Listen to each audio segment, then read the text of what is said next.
मैं अपना दरबार छोड़कर, राज व्यवस्था छोड़कर रति क्रीड़ा के साथ इस रानी के साथ बैठा हूं, और ये कैसी है? मुझे अकेला छोड़कर कहाँ भाग गई? बस थोड़ी सी उपेक्षा, बस थोड़ी सी उपेक्षा, बस थोड़ी सी उपेक्षा क्या राजा ने प्राप्त कर ली। वह क्रोधाग्नि ऐसी प्रज्वलित हो गई, मैं देखता हूं कहाँ भाग गई। मैंने इसे पटरानी बनाया, मैंने इसके कारण से अपना दरबार का आज का काम छोड़ा, और वो मुझे छोड़ के चली गई। देखता हूँ दूसरा कारण अगर क्रोध का माँ कोई है तो व्यक्ति की उपेक्षा। जहाँ उपेक्षा हुई, जहाँ अपेक्षा की उपेक्षा हुई, वहाँ क्रोधाग्नि प्रज्वलित हो गई।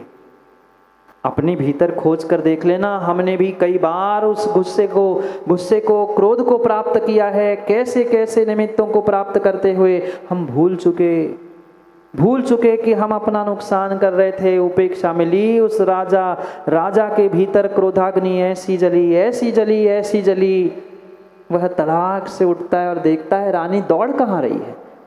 इतनी द्रुत गति से रानी जा कहाँ रही है?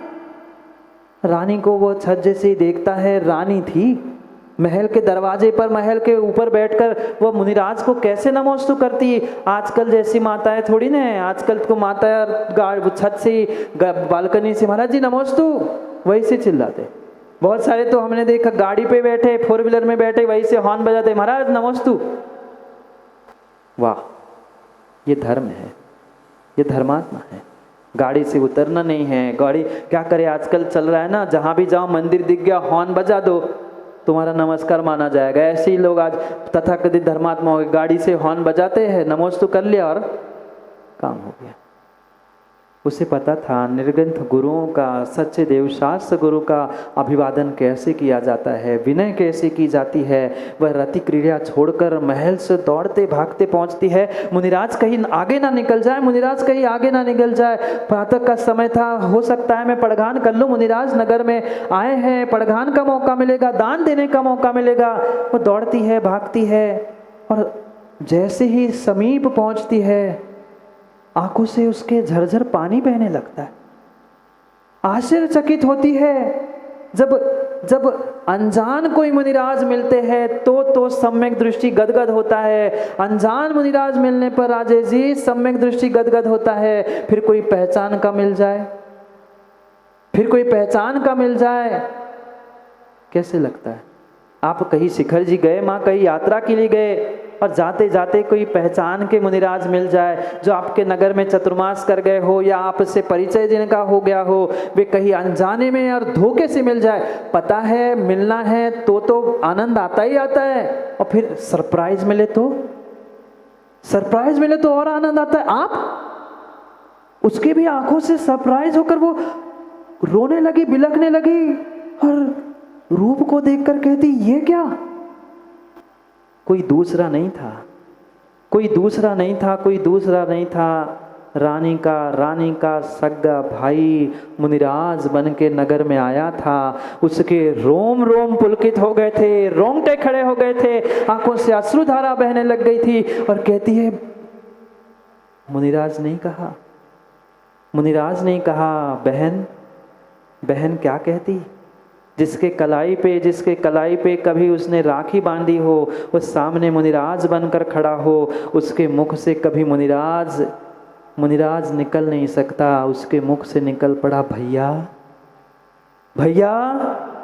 ये क्या?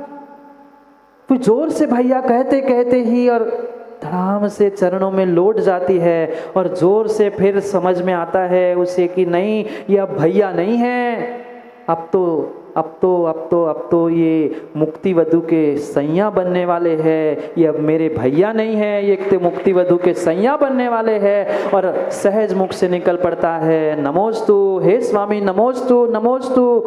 और इधर रानी उन निर्ग्रंथ मुनिराज के धरती के देवता के सामने झुकी ही थी, नमोस्तु ही कर रही थी। वो दौड़ा भागा क्रोधी वो राजा आता है और देखता है, अरे मैं इतना सर्वांग सुंदर राजा होने के बावजूद भी ये किस नंगे के सामने झुक रही है? ये किस नंगे के सामने झुक रही है? इस नंगे के कारण ही मेरी रति क्रीड़ा में खेद हुआ है, रति क्रीड़ा में विघ्न हुआ है। मैं देखता हूं जो इतनी सी क्रोधाग्नि जल रही थी, इतनी सी क्रोधाग्नि जल रही थी, वह जलते जलते जलते जलते इतनी ज्वाला हो गई। वह ज्वाला प्रसाद बनकर स्वयं को तो जला ही रही थी, भीतर ही भीतर उसे तो जला ही रही थी। वो सोचने लग गया राजा कि मेरी महारानी को चरणों में झुकाने वाला ये नंगा कौन है? मैं देख लूंगा, मैं देख लूंगा, मैं देख लूंगा। मैं इतना बड़ा महाराजा, ये मेरी पटरानी, और ये नंगे के सामने क्यों झुक रही है? तीसरा कारण, दूसरों से अपने आप को बहुत बड़ा समझना, दूसरों की अपेक्षा से अपने आप को समझदार समझना। अखिलेश, ये तीसरा कारण है क्रोधाग्नि प्रज्वलित होने का। ये तीसरा कारण है। उसको भी यही लगा कि मैं इतना ज्ञानी होने के बाद, मैं महाराज होने के बाद, फिर भी ये नंगे के सामने कैसे झुक गई? वह क्रोध का उबाल और भगकता गया और बढ़ता गया और वो दौड़ता है अपने महल की ओर। महल के दरवाजे पर ही दरवाजे का काम चल रहा था, लकड़ी का काम चल रहा था, और उसे विवेक शून्य वह क्रोधी राजा, उसे होश नहीं रहा मैं क्या कर रहा हूँ, क्या करने जा रहा हूँ, क्या सोच रहा हूँ। उस लकड़ी के काम करने वाले उस बढ़ाई से ही वो वसूले को छीनता है। वसूला जानते हो? लकड़ी छीलने के लिए वसूला जो आता है, उस वसूले को ही उस व्यक्ति से छीनता है और उन मुनिराज पर चढ़ जाता है। वो रानी हाथ जोड़ी नमोस्तु कर ही रही थी, सोच रही थी मुनिराज को महल में ले जाऊं, आहार करवाऊं, पड़घान करूं, क्या करूं। इतने में अपने पतिदेव को, राजा को उसके ऊपर चढ़ते देखती है। वो बचाने का खूब प्रयास करती है, पर क्रोध में ऐसी ऊर्जा, ऐसी शक्ति भीतर संचारित हो जाती है कि शायद किसी भूत व्यंतर में भी नहीं हो। अपने आप में एक बातों को महसूस करना, अनुभूति को करना, अनुभूति ही धर्म समझने का प्रयास करना। जब गुस्सा आता है माँ भी समझाने पहुँचती है, बेटों, माँ भी समझाने के लिए पहुँचती है, हाथ पकड़ती है, तो मुझे नहीं बात करना। क्यों? क्योंकि ऐसी ऊर्जा, ऐसी शक्ति उस क्रोध कषाय के निमित्त से भीतर होती है कि कितनी भूत व्यंतर में शक्ति नहीं हो, उतनी उस इंसान में, क्रोधी में घुस जाती है। रानी को धक्का देकर राजा उस वसूले को लेकर मुनिराज पर चढ़ाई करता है। मुनिराज समझ गए थे कि अब कुछ न कुछ गड़बड़ होने वाली है। मुनिराज स्तब्ध हो गए, क्योंकि वे सामान्य जीवों जैसे डरपोक नहीं हैं। सामने आने वाले विघ्न को, सामने आने वाले उपसर्ग को, सामने आने वाले परेशानी को देखकर भागने वाले नहीं थे। वे समझ चुके थे कुछ न कुछ उपसर्ग आया है। वे वहीं पर तत्क्षण कायोत्सर्ग मुद्रा में खड़े हो गए। तत्क्षण उन्होंने उपसर्ग दूर होने तक के लिए समाधि संलेखना ग्रहण कर ली।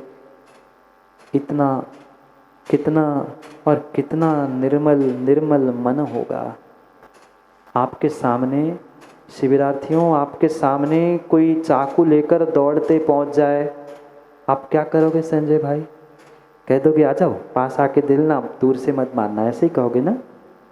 अरे कोई चाकू भी नहीं ले आ रहा है, कोई तलवार भाला भी नहीं ले आ रहा है, कोई वसूला भी नहीं ले आ रहा है, मात्र आंखें लाल करते हुए गुस्से से भी कोई आया है, तो तुम भागने का प्रयास करोगे।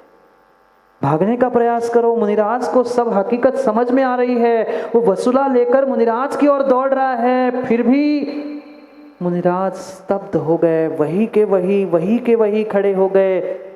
क्या अद्भुत परिणति होगी, क्या उनके परिणाम होंगे। कभी चौबीसी की पूजा पढ़ी आप लोगों ने? चौबीसी पूजा की आपने? तो उस चौबीसी की पूजा में भी कभी पढ़ा होगा, तो उस पंक्ति को हमेशा जीवन में याद रख लेना। मुनि मन सम उज्ज्वल नीर, प्रासुक गंध भरा। किसका मन? किसका मन? मुनि का तन नहीं कहा, मुनि का तन नहीं कहा। उपमा जल को देनी थी। कैसा जल चढ़ा रहा हूं भगवान? हे 24 तीर्थंकर भगवान, मैं जल तो चढ़ाने आ गया हूँ। ये जो जल है मेरे मेरे मेरे कलसिया में जो जल है, ये तो बहुत क्षुद्र है, बहुत क्षुद्र है। इस जल की कोई कीमत नहीं है, पर मैं जल जल वैसा चढ़ाना चाहता हूँ। मुनि मन सम उज्ज्वल नीर। मुनि के मन के समान जो हमेशा हमेशा विघ्न, हमेशा हमेशा उपसर्ग आने पर भी क्षमा से युक्त होते हैं, ऐसे मुनि मन सम उज्ज्वल नीर, प्रासुक गंध भरा। कभी पूजा की पंक्तियों को पढ़ते पढ़ते, कभी पूजा की पंक्तियों को पढ़ते पढ़ते ज्ञानियों से उसे याद भी करने का प्रयास करो ना, उसे समझने का भी तो प्रयास करो। कैसा मुनि का मन होता है, कैसा अद्भुत मुनि का मन होता है। सामने निमित्त खड़ा था, वो वसूला लेकर दौड़ रहा था, पर फिर भी वे धरती के देवता, वे निर्ग्रंथ मुनिराज कभी कभी कभी कभी किसी निमित्त को उपस्थित होने के बावजूद भी अपने आप के उस परिणाम से, क्षमा से दूर होते ही नहीं हैं, दूर होते ही नहीं है। अरे आज ही तो 10 लक्षण की पूजा करते करते आपने पढ़ा होगा, पीड़े दुष्ट अनेक। नहीं पढ़ा क्या? पढ़ते पढ़ते रट गया होगा माताओं को, है कि नहीं? पर जब गुस्सा आता है तब याद आती है क्या? तब कुछ नहीं याद आता, तब सब भूल जाते हैं, सब भूल जाते हैं। पीड़े दुष्ट अनेक, बांध मार बहु विधि करे, धरिए क्षमा विवेक। धरिए क्षमा विवेक, कोप न कीजे, कोप न कीजे पीतमा। अखिलेश जी, दूसरों के लिए समझाना बहुत आसान है, पर थोड़ा सा मन का नहीं होता है। मेरे मान सम्मान में ठेस लगती है, मेरी बात कोई नहीं सुनता है, तो मेरा माइक और माइंड दोनों भी खराब हो जाते हैं। मेरा माइक भी खराब हो जाता है और मेरा माइंड भी खराब हो जाता है। सोचो विचार करो, सोचो विचार करो। कोपना कीजिए प्रीतमा। हे प्रियतम, दूसरे को नहीं समझा रहे, दूसरे को नहीं समझा रहे। हे प्रियतम आत्मा, कोप न कीजिए, कोप न कीजिए। वे भी शायद मुनिराज यही सोच रहे थे। पीड़े दुष्ट अनेक, बांध मार बहु विधि करे, धरिए क्षमा विवेक। क्षमा रूपी विवेक को धारण करो, क्योंकि हे प्रियतम, इस क्षमा के अलावा, इस क्षमा के अलावा तुम्हारा अन्य कोई नहीं है। जिस पर बैठे हो ना, जिस धरा पर चलते हो ना, जिस धरा पर उठते बैठते हो, उस धरा का भी दूसरा नाम क्षमा है। उस धरा से, उस क्षमा से पूछ लो। कोई मल भी विसर्जन करता है, कोई गड्ढा भी खोदता है, कोई उसमें हीरे पुष्प भी बिखेरता है, उससे कोई लेना देना नहीं है, कोई लेना देना नहीं है। सच्ची क्षमा, इसलिए तो पृथ्वी को क्षमा कहा जाता है। ऐसी क्षमा है? बोलो हाँ। नहीं है। ऐसी क्षमा न है, न हमने ऐसी क्षमा को समझने का प्रयास किया है। कैसे कैसे कैसे हमारे परिणाम हैं और कैसे कैसे उनके परिणाम हैं। एक एक शब्द पूजा का भी समझ लो, एक एक शब्द पूजा का भी समझ लो, तो भी जीवन बदल जाता है। पर हमने रूटीन बना के रखा है, जिस दिन धर्म है उस दिन हमने फल चढ़ा लिया, पूजा कर ली, साल में एक बार पर्युषण हो गया 10 लक्षण। नहीं, गाली सुनी मन, बोलो ना, आपको तो याद है, पढ़ा है, गाली सुनी मन खेद ना आनो, गुण को अवगुण कहे आयानो।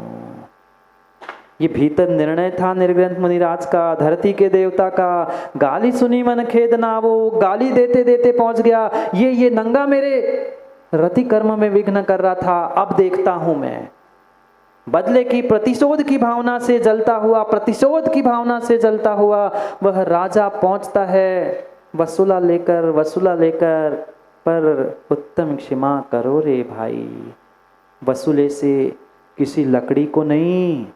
शिविरार्थियों सोचो, लकड़ी का छीलना प्रारंभ नहीं किया राजा ने। जो ये चमड़ी है ना, ये जो चमड़ी है, शरीर की चमड़ी, उस वसूले से छीलना प्रारंभ कर ली।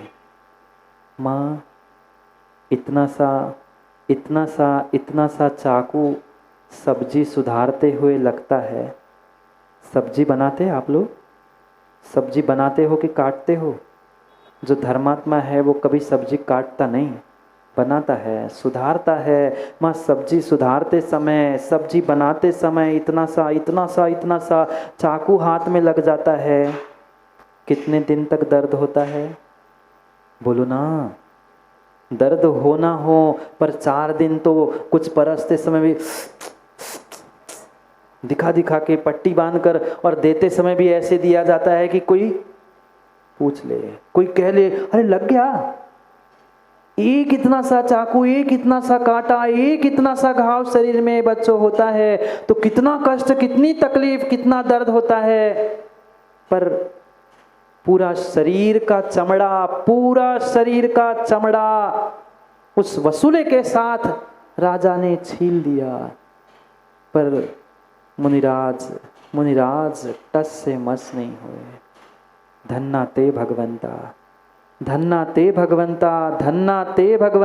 ते भगवान, वे धरती के देवता। धन्य है वे धरती के देवता। कम से कम शिविरार्थियों हाथ ही जोड़ लो, हम ऐसी क्षमा धारण नहीं कर पा रहे हैं, कम से कम इतना ही बोल लो, धन्ना ते भगवंता। बोलो जोर से, धन्ना ते भगवंता, धन्ना ते भगवंता। धन्य है वे धरती के देवता, धन्य है वे धरती के देवता। कम से कम हम यहाँ बैठकर परोक्ष रूप से नमोस्तु करके कर्मों की निर्जरा ही कर ले। वे तो साधना करते हुए उत्तम क्षमा से कर्मों की निर्जरा कर ही रहे हैं। हम उनके जैसी, उन वीरों जैसी क्षमा धारण नहीं कर पा रहे हैं। कम से कम उन क्षमाधारी को ही धारण कर ले। क्षमा धारण नहीं कर रहे, कोई बात नहीं। बहुत अच्छी बात तो यही थी कि हम क्षमा धारण करें, पर क्षमा धारण नहीं कर पा रहे हैं। तो जो क्षमाधारी है उनको ही हृदय में धारण कर ले, वसूले के साथ छीलता गया। जैसे आप भी छीलते ना माँ, गाजर, मूली, गिलकी, लौकी। शरीर की 1 नहीं, 2 नहीं, 3 परतों को ये जानना आपको आवश्यक है। शरीर पर चमड़ी की 7 परतें होती है। उन एक परतों को छीलता गया। शरीर लहूलुहान हो गया, लाल शरीर हो गया। पर मुनिराज के परिणाम लाल